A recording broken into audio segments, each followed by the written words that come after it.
Hello and welcome to another episode of Unfulfilled. I'm your host, Luke Plain, and today I'm joined by Will from Customer Who Clicks. Will helps brands to scale their e-commerce through conversion rate optimization techniques. Will targets three key consumer behaviors: usability, anxiety, and motivation. We'll discuss each in detail today, and we'll discuss around the key indicators for your customers. We'll also be discussing the UAM method, discussing how it works and some of the case studies around the methods. Will also runs a very successful podcast, delivering over 180 episodes, one per week. You're an absolute madman. And Will and I will be discussing how he's been running his own agency since April 2020, challenges he's faced along the way, and the future growth of the business. So, Will, for people who don't know who you are, tell us a bit more about who you are, please, mate. Yeah, just touching on the madman about doing an episode a week. The guy who edits my podcast does a daily podcast of his own. Daily, yeah. He's on Wow. episode 2000 probably by now. It's insane. Yeah. Good for him, right? yeah, if that's what he enjoys. Yeah. Yeah, I mean, thanks for having me. I'm Will. I run Customers Who Click, CRO agency for ecom brands. My background was always startups, and we can get into this in a little bit. But yeah, this is kind of how I got into CRO. Those experiences in startups where CRO wasn't a thing, people weren't doing half the things that CROs do, and that kind of led me into it. And so I left my last job, November 19. And had about a month or two off, just kind of wondering what to do. And I kind of settled on. Well, I think I had settled on this a bit before, but so I just took a couple of months off, and then started up just before COVID, which was perfect. The podcast that's been going weekly since April 2020. Wow. Okay. That was an early decision you made about doing the podcast as well, then? Yeah, I mean, we were talking about. I had kind of a friend who was advising me a little bit, and we were talking about content and things. And he kind of said, "Well, what about a podcast? It's a bit different. People like being invited to talk on things, so it's a good way to open up conversations. I think out of those 181 that I've recorded as of today, or 181 that are live as of today." There's probably 10 people who I had a proper relationship with before. Okay. And the rest are either people who've come inbound to me, or people I've reached out to and said, it'd be great to chat. So that's been a great way of building up a network. Yeah. And you and I met, we've met a few times, obviously, and then the last time was at the summer party where I'm not sure who won the crazy golf. To be honest, I'm not sure if it was. I think we did. I think that's the key thing. We won the golf. We won the golf and the bowls as well after. Yeah. It's a good team, mate. Very good team. It was good. It was a good session, wasn't it? It was very good. Going back to, you mentioned you were in startups previously. Was that working still within that Crow being your specialist area, but in a startup world, and was that in e-com as well? No, so it was all B2C. I've always been B2C, but just not what you'd consider e-com, like selling products. They all have an e-commerce element to them, but just it's a little bit different. One was a digital subscription, one was a competitor to Zipcar. So still e-commerce-y in that people have to go and make a transaction, but just very different to what most people would consider e-com. Okay. But no, my roles were just marketing, kind of marketing manager, head of marketing, that sort of thing. But what I found was, and this happened to 2 companies in a row, marketing team was given budget and then told grow the company. So it was like 100,000 a month just to spend on ads. So nice chunk of money. But we would spend that money, we would get decent ad metrics, so click-through rates and all that sort of thing. But then conversion rates weren't so good and retention wasn't so good. So we after a little while, and I remember this happened once at the first company, we didn't spend all our budget 1 month because we said, we're not converting, we're not getting the CPAs we want, we need to work out what's going on. And while I was doing some research, getting some customer feedback, trying to work out what people's problems were, when the next month came around, our budget was down something like 40 grand. I think we'd spent 60 out of the 100, and so our next month budget was 60. I was like, well, hang on, what? And he goes, well, yeah, you didn't need 100k. You only needed 60 for the month, so we're going to give you 60 next month. It was like, well, no, we stopped spending because things weren't working. Right, we need to fix things and then ramp up again. Uh-huh. And we started to get a little bit of control over things like landing pages. The company built us a tool to run landing pages so we could drive the traffic there. But that was only so far. Right, then when customers got to the actual product, this digital subscription product, they just weren't engaged enough. And our only tool to combat that was email. Uh-huh. But then, email marketing, when people are in their trial period, you might get 50 to 60% open rates. 70 if you're lucky. A couple of percent will click. Maybe 5% will click. So it's not that effective. And I kind of had this idea that email should be the last resort, whereas they were viewing it as, just the next step in doing that conversion. And I said, well, actually, the product should be so good that if we switched off email and everything else, it would continue to just run and people would stick around. They would know what to do. We shouldn't have to educate people in how to use an app through email. Right? The app should do it itself, or it should just be dead easy to use. And I was able to use that argument along with some customer feedback to say, here are the problems we've got. We need to actually fix the product itself, and change our value proposition on landing pages and things. That's what's going to get us our growth. And pretty much this exact same situation happened with the next brand I was at. Given budgets, and we went, we're not converting very well. We've got problems with landing pages, the sign-up flow, verification, and the usage of the tool. That's the problem, not the traffic that we're driving. So again, I kind of I basically pushed into the product team and said, you are dealing with me now. I am going to be working with you on this. We're going to be rebuilding the website, redesigning the app, and I'm going to be involved in this. Right? If the other marketing people want to as well, that's great. And a couple of them did. But I said to them, I'm not going to leave you to do this because I've got the feedback from customers. I'm looking at the data. And it went down really well, right? They were actually happy that, the people building were happy to do it. I realized the actual blockages were a little bit more senior, where they viewed it as the product team is off over there building their thing. Meanwhile, the marketing team's over this side just driving traffic and growing the company. So yeah, that's kind of essentially how I got into CRO. Was just, I got really frustrated at work, and decided that it was much more interesting to be gathering feedback from people, understanding usage, and trying to tweak that behavior, rather than just pumping ads out, trying to get different creative. Yeah, just didn't interest me as much. Understandably so as well. And then is that then when customer who clicks became a thing in terms of after that all finished, you decided, okay, let's do my own thing. Customer who clicks was born, and then ecom was a space that you thought was best suited for your techniques or for conversion rate itself. What was it that drew you towards ecom being your space?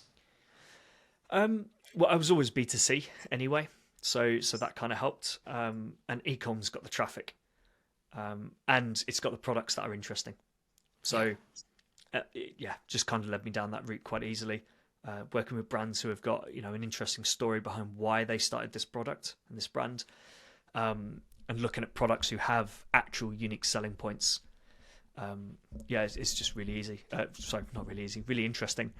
And just looking at the customer feedback you get, understanding people's problems, and just playing around with things. And playing around with a bit of user psychology and stuff, and some of this doesn't apply so well in the B2B space, where sometimes someone doesn't care so much, right? Their job is to acquire a tool, right? So all they want to do is get the credit card out, sign up for something, and then hand it off to the team who's going to use it.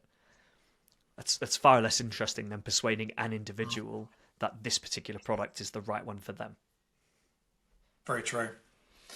Yeah, and that UX side behind conversion rate is again so important, isn't it, in terms of that experience you're giving the consumer, as well as to the why is this the right one for you, the consumer, basically. Yeah, absolutely. Yeah. And what have you found been like the biggest challenges over the years? Like starting in COVID, I'm guessing there was a number, but what was it that you've sort of seen as being the most common theme, if you will? Trying to decide kind of whether to actually build an agency or stay as a consultant. And then when making that decision to actually move to agency, how to do it. Hang on. Oh, sorry, I thought I heard an alarm or something. I thought I did as well. Yeah, so how to grow a team when I'm the one with the process, right? It's my method for conversion rate optimization. I know how to do this stuff. I'm the one selling it to the clients as well. And a big thing for me was when setting this up, and always when thinking about it beforehand, was I really hated being sold into something by director level people and then getting an 18-month experienced person out of uni who actually then handled the account and clearly didn't understand marketing and just knew how to run Facebook ads. That really annoyed me a couple of times when that happened to us when I was in brands. And so I guess there's that hesitancy to hand over. So yeah, at the moment I'm kind of looking at all the other areas of the business and thinking, what else can I hand over that is going to free up my time to work on clients, and then also hire people to come in and work on them as well. That is what I'm definitely finding as well at the moment, is the most difficult thing, is because you know why you're so good, you know what your methodology is, you know all that piece so well inside out, and then to bring someone in and almost give them the keys to the kingdom, for a better phrase, it's not scary. It's really fucking scary, right? Like, because you're like, it can all go wrong very quickly, and then all the work you've done over the years is, really hard to rebuild again. Yeah, exactly. And I hated being micromanaged, and I don't want to micromanage. But there's also that kind of like, I'm going to have to look over what this person's doing, at least for the first few months, or they're going to have to shadow me a bit. And yeah, it's just like a whole extra level of complexity. And I suppose that there's that the fact that it kind of makes the agency real once I bring another person in, whereas at the moment it's me and my thing. Yeah. Right. Yeah. I know what you mean. Yeah. It's suddenly just adding one more person in just suddenly changes the dynamic a lot, I think. Yes. Or probably not. There are probably people out there going, just hire the person, get on with it. They know what they're doing because you're hiring someone who knows what they're doing. There's definitely them. There's definitely, it's just getting that over that bit, isn't it? As you say, because I spoke to someone earlier on today who are in a completely different sector to what we do in terms of e-commerce, but he was saying like he wished he'd grown quicker and done it sooner and not been so worried about taking that first plunge into getting their first one, first two, first three people in. They were so almost like happy, they say, just having their own little thing and what have you, and then just that realization that actually to go bigger you've got to make that big change. And he said exactly the same thing, just go for it almost. Yeah exactly. And that's the thing, isn't it? You've got to try and make sure that it's the right thing for what you're trying to deliver. Yeah. I saw you post as well a couple of days ago, I think, around processes as well. So how important are like slick processes for you in a business to make sure that things don't fall over and don't, you know, cause big issues when maybe you're not about? Very. Um, they're so important. They make life so much easier, especially when you've got them right, and as long as you stick to them. And I think if you're not sticking to them, it probably means they're not right, and you need to work on them a little bit. Um, I've got certain processes for the podcast. It's, to be honest, it's probably the most processed and mapped out and solid part of the business. the the rest of it is still, are we doing this in the right place? Are we using the right tool for this? How can we improve this process? Where, I think the podcast is, obviously it can be improved, but I'm generally pretty happy with it.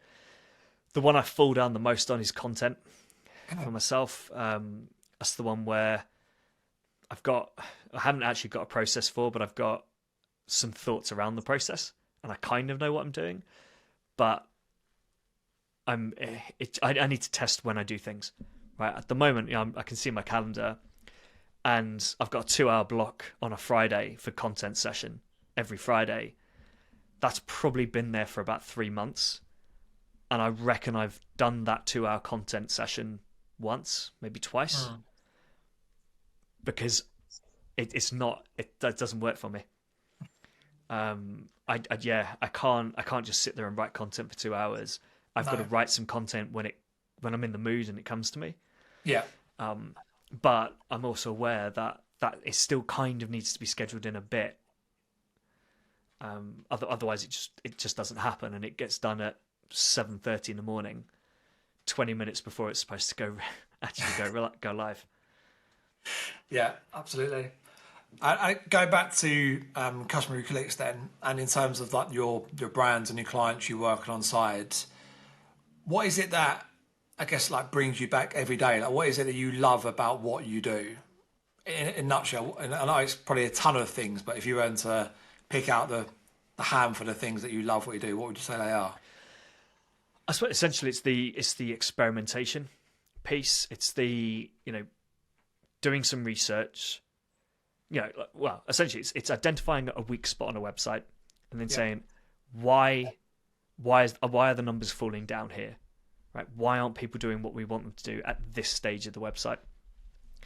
And then doing various types of research, coming up with some hypotheses for why this is happening, solutions for that. Testing them, and then regardless of whether they win or lose, further analysis and saying, okay, this is what we should be doing next. This is what matters to your customers, and this is the direction we should be going in. And I think it's important because CRO is not a marketing channel. It doesn't sit alongside PPC, social media, and all that. It kind of sits either above or below, whichever way you want to think about it. But it's almost like a data level that encompasses all of them. We obviously do A/B testing to improve the conversion rate or the AOV on a website, but there's still, what can we be doing to improve PPC and improve your social media ads as well, and feedback into various other areas, business models, customer service, product. It's really fun because you just get to touch on so many areas of the business and say, we think we can do something better here for you. Yeah, makes sense. And I mentioned in the intro about your key consumer behaviours. Can you talk me through them, please, and sort of where they fit into your process with clients as well, please? Yeah, so that's the UAM method that you mentioned. So that is usability, anxiety, motivation. So each of those kind of has two little subcategories to it. Okay. Usability is, firstly, does your website work? Like, does it work properly across different devices, different devices, different browsers, all that sort of thing. Even different marketing channels potentially. If you click through a Facebook ad, it's not the same as going to the website on mobile, because you have an even smaller window because you've still got that Facebook kind of border. So yeah, essentially we're looking at does the website break anywhere on different devices that are important. I was looking at a client website earlier, and it looks like on mobile. In fact, it's almost the exact example I give on podcasts and things. They've got their live chat and they've got their newsletter their 10% discount pop up, both displaying on mobile when you've got your cart open. And fortunately for them, their call to action is a bit higher up and it's not blocked. Mm-hmm. But sometimes if a website has a sticky call to action on a product page, those two pop-ups might be covering that button. And so on a certain device, literally no one can add to cart on that website. So that's the sort of thing we're looking at initially. And a bit of site speed testing, 404 page errors, seeing if we can redivert people there. Yeah. And then the other part of it is when someone is on your website, how easily can they find and buy what they're looking for? Right. So if I land on a product through an ad and I decide not the right one for me, how easily can I go find something that I do want? Choose my options for it, get in touch if I need to, ask a question, or just click through to checkout and get on with it. Make that purchase. Makes sense. sense. The usability, that is usability. Anxiety piece is the questions and concerns someone has about your products and your business. So I always use the food example for this because it's quite a clear one. If you're ordering a meal kit or something like that, and you have an allergy, you have to know that piece of information, right? If it's not displayed, if there's no allergen information on that page, there's a high chance that you just won't purchase it because you're not going to risk it. If it says allergens and lists some allergens and yours isn't one of them, then you're probably thinking, yeah, cool, because it's not listed. You might check the ingredients as well, just to double check for yourself. But if there's just no mention of it, you're either going to have to get in touch or you're just going to bounce and you're going to go somewhere else. Yeah. So that's part of that anxiety piece. It's any questions and concerns someone has about your product. Could be size, weight, dimensions, installation, instructions, anything like that. Sometimes it's even post-purchase. So I worked with a lighting brand a little while ago, and we were getting a lot of questions about what happens if the bulb breaks in the light.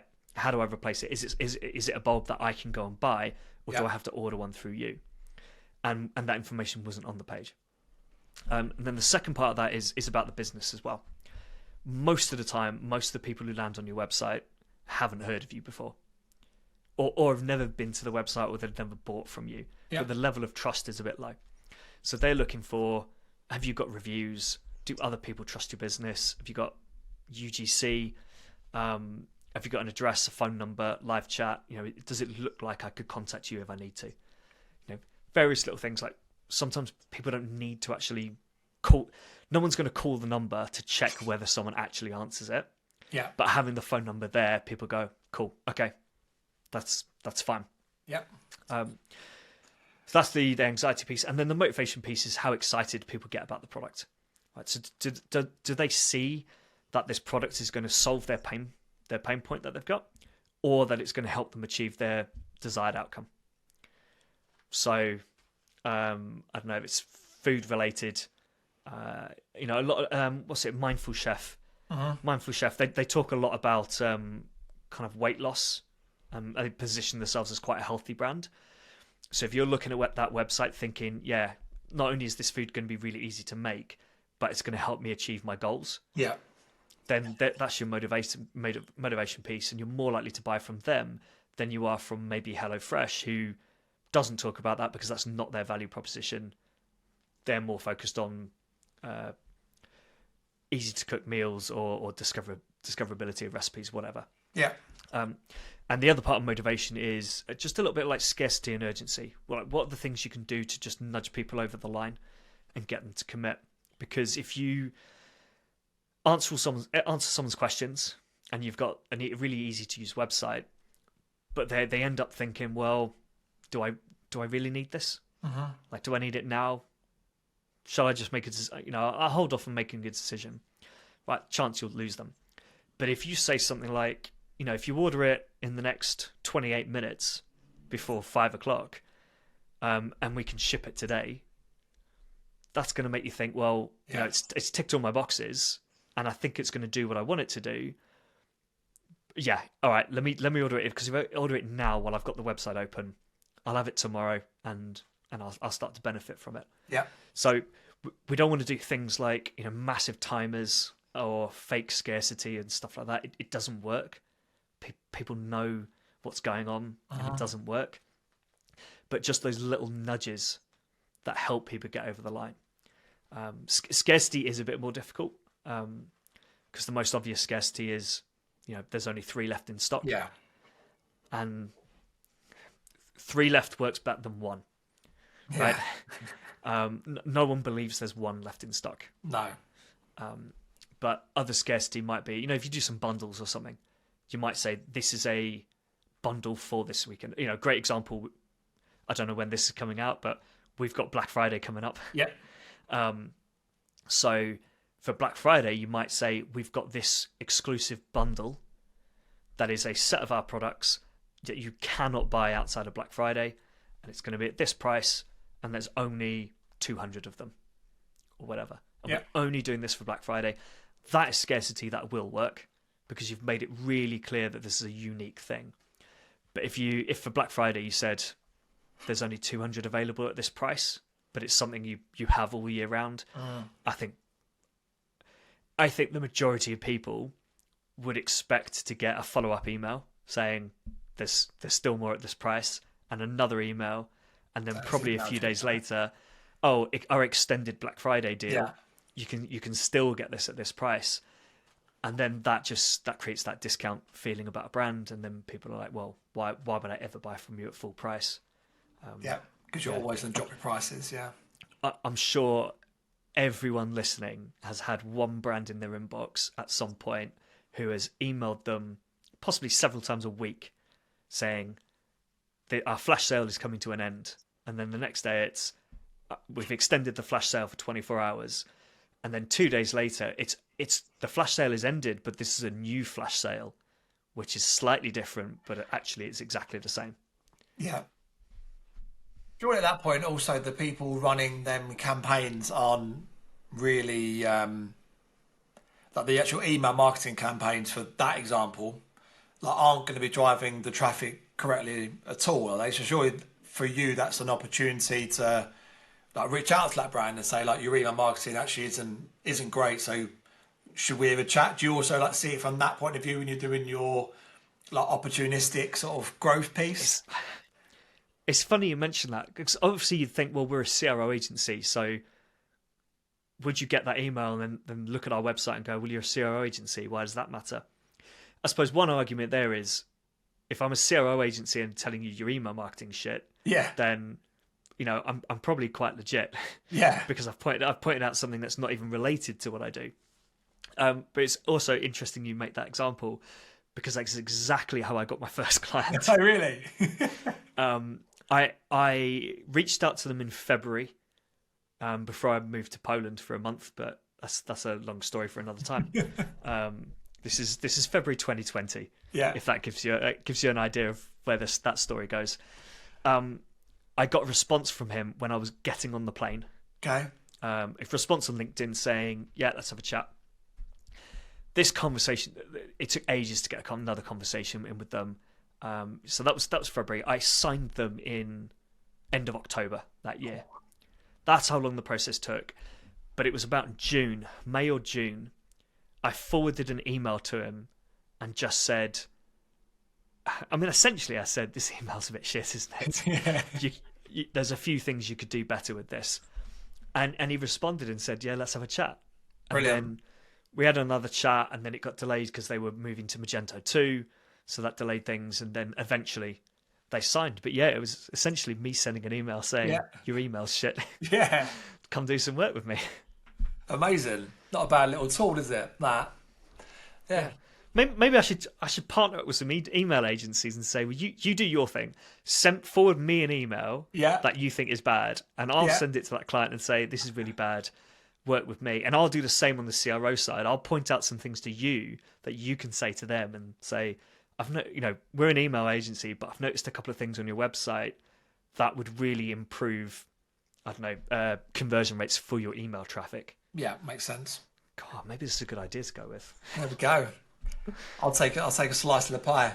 Um, in terms of partnerships, like I know we probably didn't plan to talk about this, but partnerships for your agency and the growth of it, how important has that been? Because I only asked that question because I think in every single podcast so far, collaboration, partnerships, all that sort of element has been at the forefront of most really successful businesses, i.e., doing partnerships properly and it being like a two-way street as well. It's not just always once it this way, it's also giving back as well. Like from your point of view, Will, how have you seen that influence what you've been doing? Yeah, so there's kind of two sorts of partnerships we're looking at the moment. One is agency, where essentially that is just a relationship. We're not really collaborating on much. We might do a podcast or a little bit of LinkedIn content or whatever, but it's very, very casual. But it's more about keeping in touch with each other, seeing how we're getting on, see if we need any help with anything. Just working on relationships. Yeah. And then there's the tech partner side, Yeah. which is where I'm seeing a lot of success with marketing collaborations.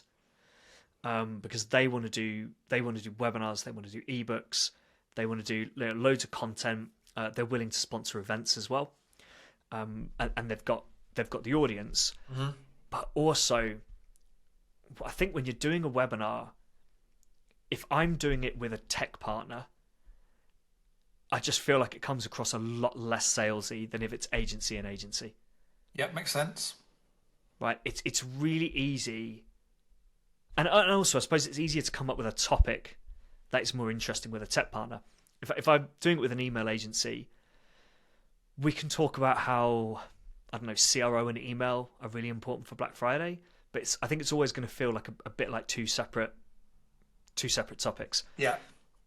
Whereas with someone like Klaviyo, for example, if I did a webinar with Klaviyo, we can pick out a specific topic and talk about the benefits of CRO for your email program.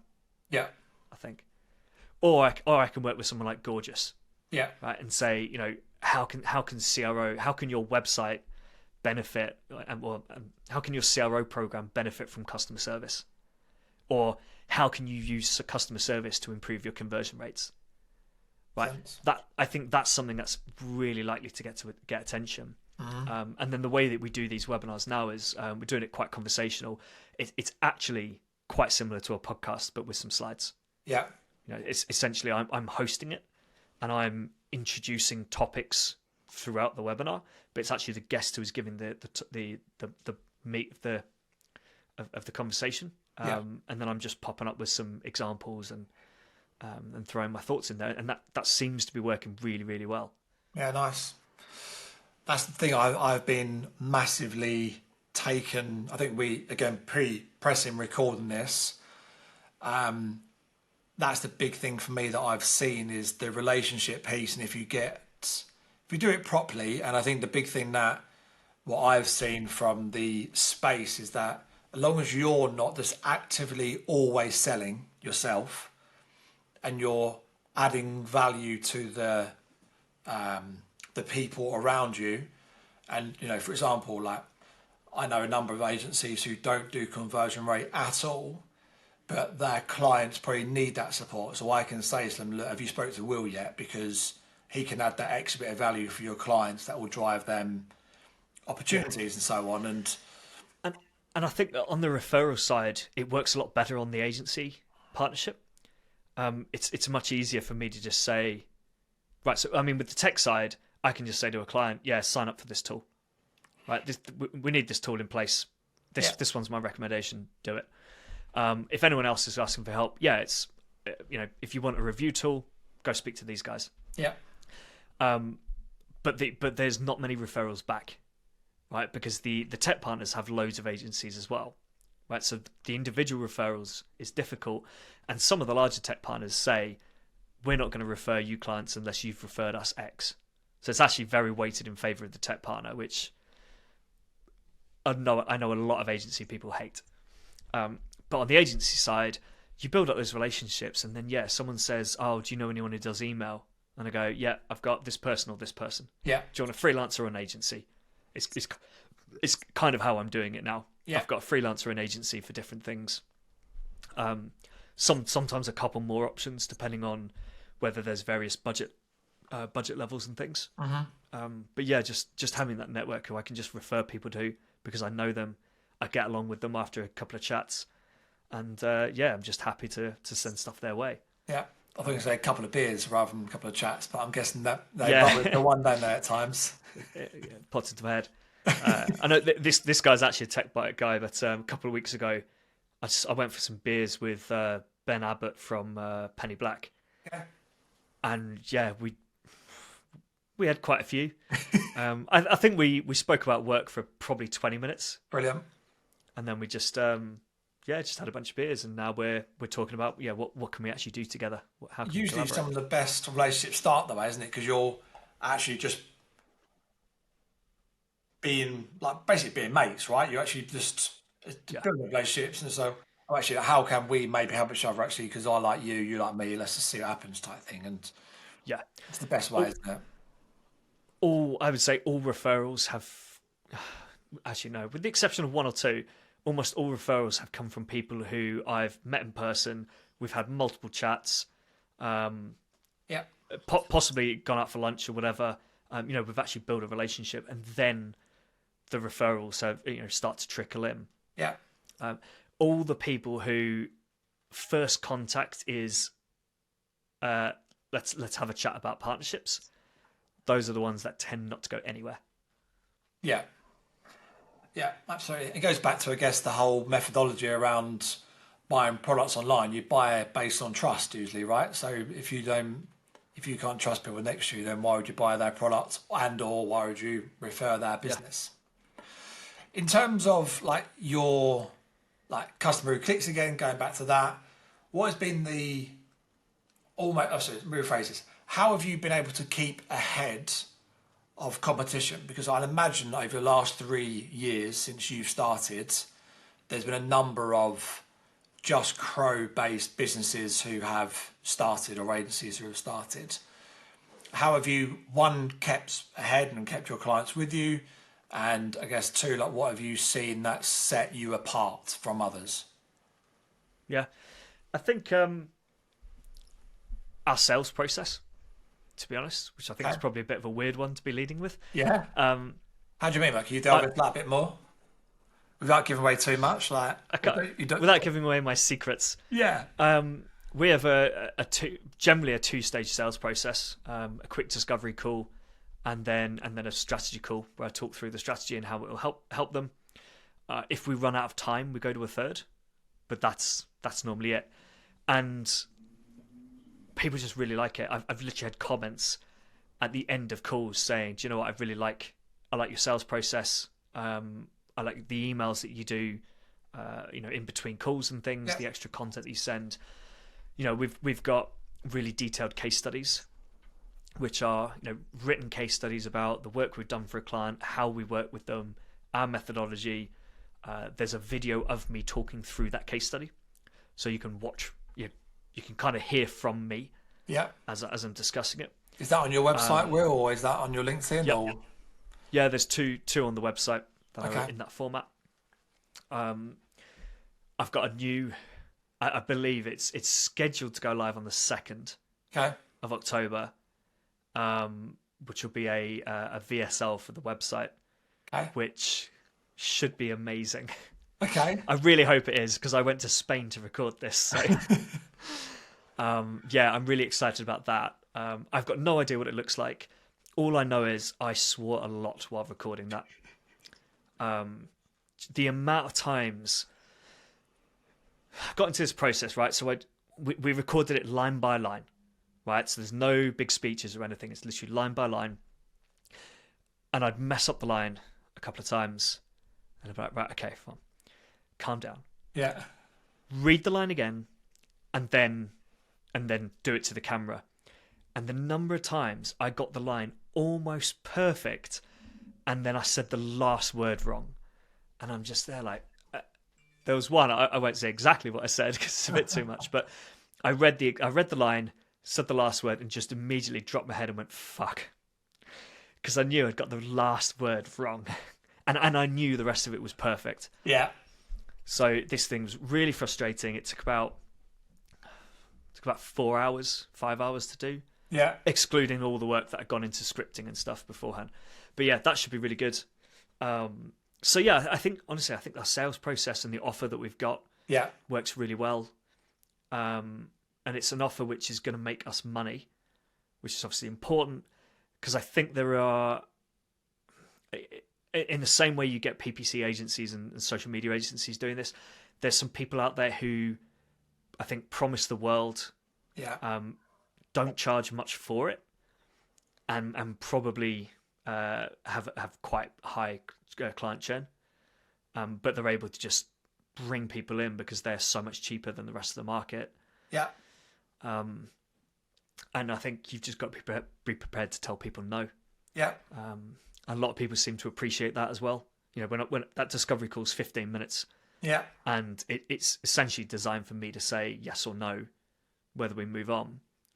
And with the no people, it tends to be, you know, I don't think it's a fit for us right now. I don't think CRO would be a good use of your budget right now. You would be better off doing email or PPC or social media. Would you like some introductions? Yeah. And people love that. So yeah, I think our process is really good.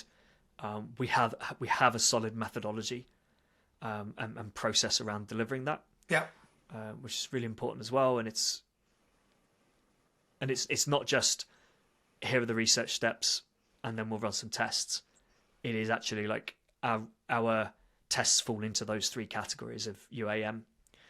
And I think people really like that. You know, they like that there's a thought through process behind it. Yeah.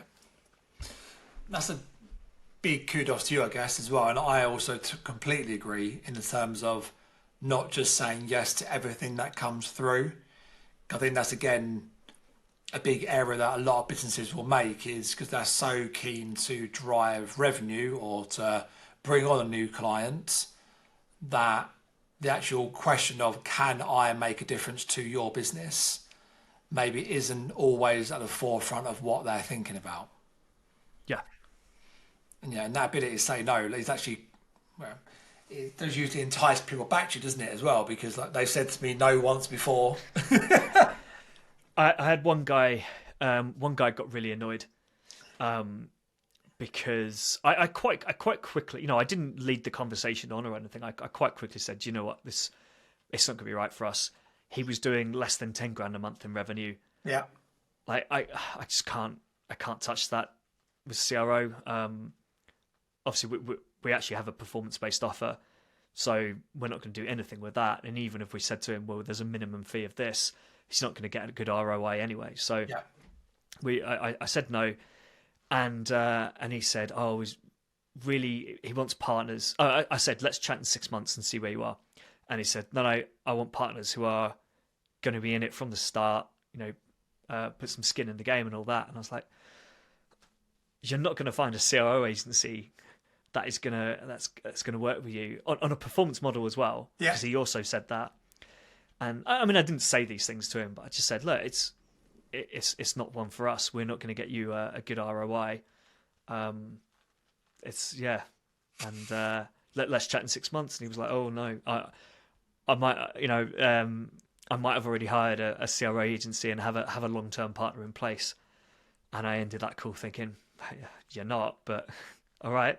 In all aspects of selling, it's not just e-commerce, there's always the feeling that the client is the prize and you've got to sell yourself to them.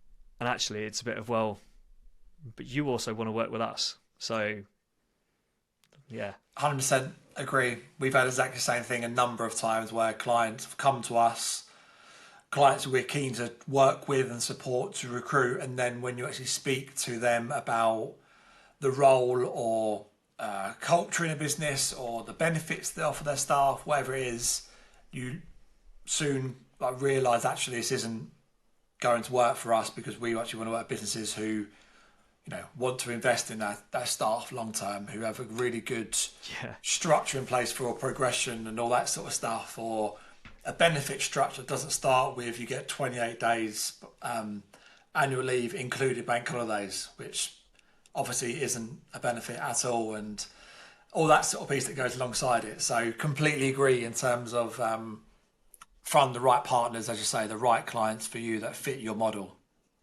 Yeah. Yeah, I mean, I remember one of the companies I worked at. We did this quarterly review, which means if anyone from there is listening, they'll know who that is. The number of times there was a conversation around what the employees want from the business in terms of benefits and stuff, and it was always pay increases. A lot of people, I think particularly on the dev side, felt that the company didn't pay market rates really. And I was there for 2 years and nothing changed. And if they ask the same question every quarter, I think maybe it wasn't every quarter, but there was at least a couple of those presentations we went through where the topic came up of what are the biggest issues that people are bringing to HR, and it was pay, and it just never seemed to get dealt with. But then we all went off to an open bar afterwards. So it was like, well, there you go, have a party instead. Which, to be fair, everyone loved. So yeah. Kind of it all. Yeah. I know. Will, thank you so much, mate, for coming on today. I know we could have covered a hell of a lot more and could have crowd on for a lot longer, I'm sure. But just thank you so much, and just keep up the incredible work. And I look forward to seeing you again soon. I'm sure it'll probably be, as I say, probably towards the end of the year, maybe, or next sort of. Must be something coming up. I'm sure there are plenty coming up.